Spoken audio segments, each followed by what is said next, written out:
Queridos irmãos e irmãs, saúde e paz a todos vocês que aqui se encontram na Catedral Cristo Rei, o símbolo máximo de unidade na nossa Arquidiocese de Belo Horizonte.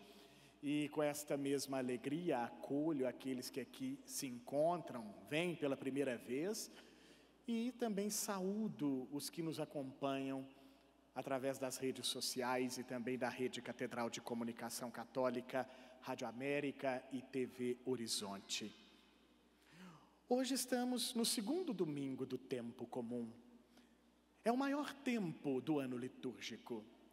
Ele tem por objetivo nos ensinar mais sobre a pessoa, a vida e a missão de Jesus Cristo. E neste ensejo, a liturgia tem, pois, o objetivo de nos inserir de maneira mais profunda nos ensinamentos do nosso Mestre e Senhor. Este tempo é simbolizado por esta cor, verde, porque através dos ensinamentos de Jesus, a Igreja nos convoca a identificarmos a nossa esperança não em incertezas humanas, mas numa pessoa, Jesus Cristo. E hoje, a liturgia vem nos falar sobre o tema da alegria. Não uma alegria sentimental, fruto de uma excitação interior, ou uma alegria provocada por elementos exteriores, ou uma alegria fruto do esforço humano. A liturgia de hoje vem nos falar sobre uma alegria que brota da ternura e da graça de Deus. E a fim de nos revelar esta alegria que é plena, as leituras de hoje nos propõem um itinerário que tem por objetivo nos ensinar sobre 3 níveis que a alegria, filha da fé e da graça de Deus, possuem. E quais são estes níveis? O nível da alegria de Deus, o nível da alegria da comunidade cristã e o nível da alegria individual de cada pessoa. A primeira leitura de hoje, profecia de Isaías, capítulo 62, vem nos falar sobre a alegria de Deus. Aqui neste contexto, o povo de Deus estava numa situação deveras alegre. Estavam saindo do exílio e a terra prometida estava passando por um profundo período de restauração, de organização política e social. Em virtude dessa organização, desses diversos movimentos políticos que estavam acontecendo ali, o povo começou a acreditar que a salvação de Deus estava em curso. Diante deste equívoco, Isaías ensina ao povo, diz: todas essas modificações, essas transformações são boas, são positivas, mas isto não é a salvação, porque a salvação não é fruto da ação humana, não é fruto do esforço humano, mas é fruto da graça de Deus, é fruto do querer de Deus. E o querer de Deus é que todo o seu povo siga a sua palavra, siga os seus ensinamentos. Desta forma, Isaías diz que a alegria de Deus está fundamentada também na vontade de seus filhos, no caso nós, em realizar a sua palavra, em colocar em prática seus ensinamentos. Logo, a alegria de Deus se encontra também quando nós livremente nos colocamos à disposição de sua vontade, realizamos os seus ensinamentos, os ensinamentos contidos na palavra santa. Depois, a segunda leitura, que é a primeira carta de São Paulo aos Coríntios, nela o apóstolo nos apresenta a alegria da comunidade cristã, segundo nível da alegria, fruto, oriunda da graça de Deus. E aqui ele fala desta alegria de uma maneira muito bela. São Paulo diz: há diversidade de dons, mas um mesmo é o Espírito. Desta forma, São Paulo nos diz que a alegria da comunidade é suscitada pela partilha dos dons, das qualidades que cada um tem e coloca à disposição para o bem da comunidade. E aqui cabe-nos uma reflexão muito interessante, caríssimos. Todos nós temos os nossos dons, nossas qualidades, aquilo que a gente consegue fazer de melhor. E nem sempre esses dons coincidem com todos da comunidade. Às vezes alguém tem um dom que eu não tenho. E às vezes esse dom é bonito, sim. Agora, não é porque alguém tem um dom diferente do meu que eu tenho que me sentir diminuído, sentir inveja, ou mesmo criar um certo tipo de repulsa daquela pessoa. Não. Todos os dons vêm de Deus. E Deus dá o dom que Ele quer para a pessoa, obedecendo aos limites da pessoa. Logo, cada um tem o dom que dá conta de ter, que dá conta de administrar. E Deus é livre para dispensar os dons que são dele. Então, se você tem o dom de cozinhar, tem o dom de cantar, tem o dom, sei lá, infinitos outros tantos dons, que são diferentes dos outros, e tem alguém que tem um dom que você gostaria de ter, e por isso você se sente diminuído, sente um certo tipo de desdouro, São Paulo vem nos dizer, não fique nisso, não fique preso a estes sentimentos. Todos os dons possuem uma única finalidade, o bem próprio e o bem da comunidade. E a partir do momento em que eu coloco o meu dom a serviço da comunidade, a alegria assim é criada. Não somente na comunidade, mas para a pessoa também que detém o dom. E por fim, caríssimos, a liturgia de hoje vem nos apresentar no Evangelho o terceiro nível da alegria, a alegria individual, a alegria que cada pessoa é chamada a nutrir, a criar, que vai para além do sentimento e é independente de situações exteriores. E para nos falar sobre esta alegria, São João nos apresenta o episódio das bodas de Caná, no qual Jesus realiza o seu primeiro sinal. Ele converte a água em vinho. Retomemos um pouquinho dessa trama.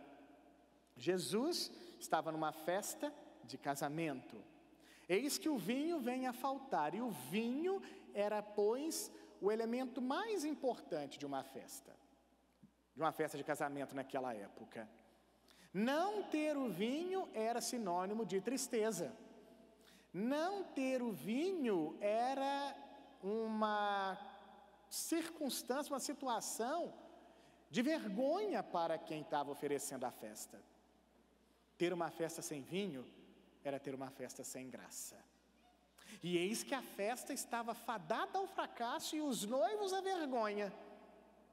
Maria, percebendo isto, e percebendo que a hora de Jesus havia chegado, meio que impele Jesus à realização daquele feito e diz aos empregados, fazei tudo o que ele vos disser.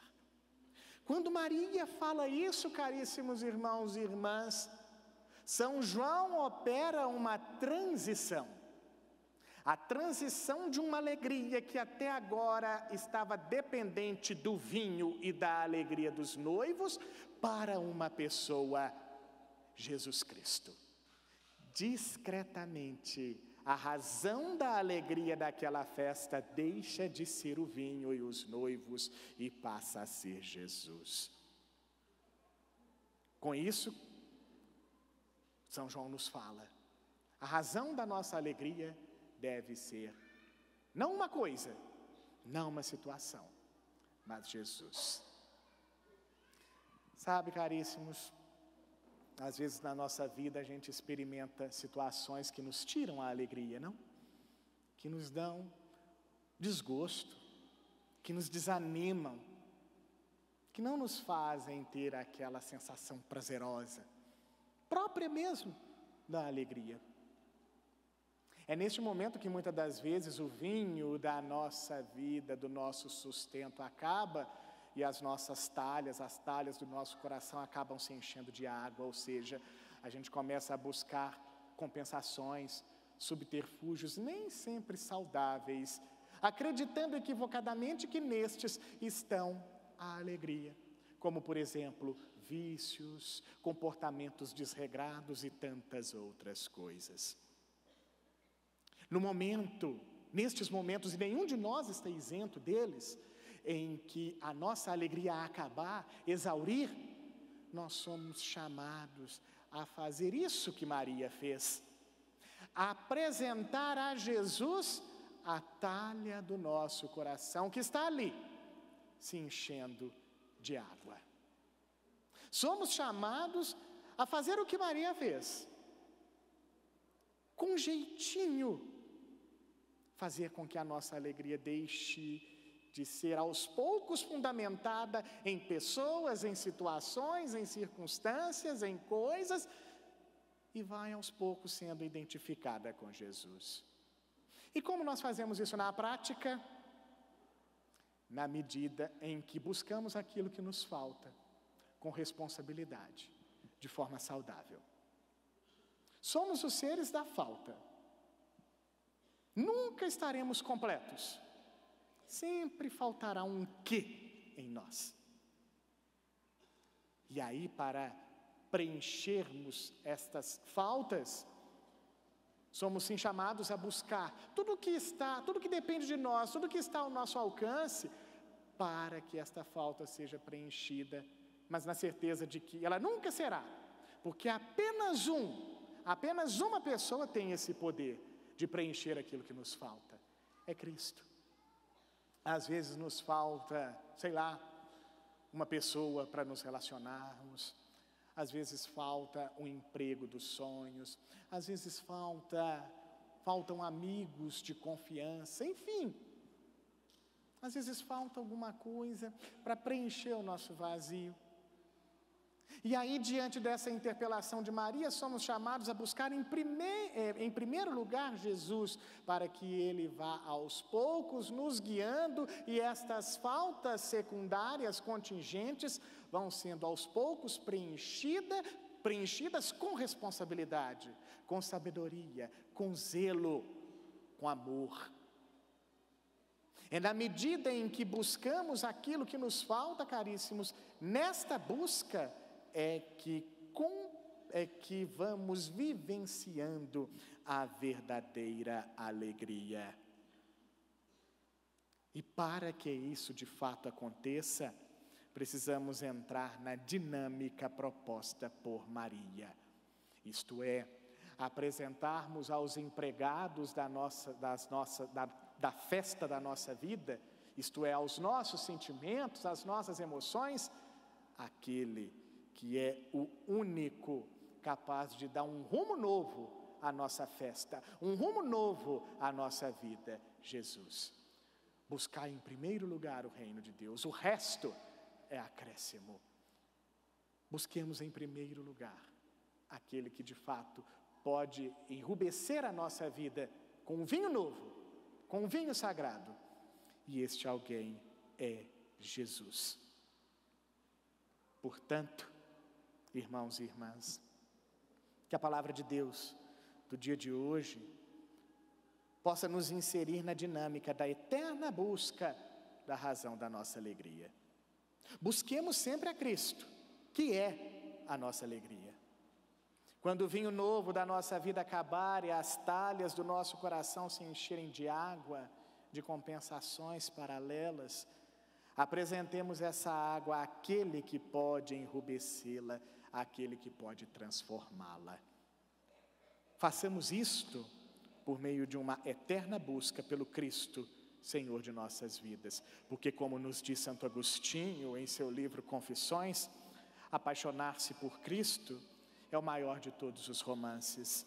Procurá-lo, a maior das aventuras. Encontrá-lo é a maior e mais bela de todas as realizações. Busquemos a Cristo, e o resto vai ser dado em acréscimo. Que assim seja, para a glória de Deus Pai.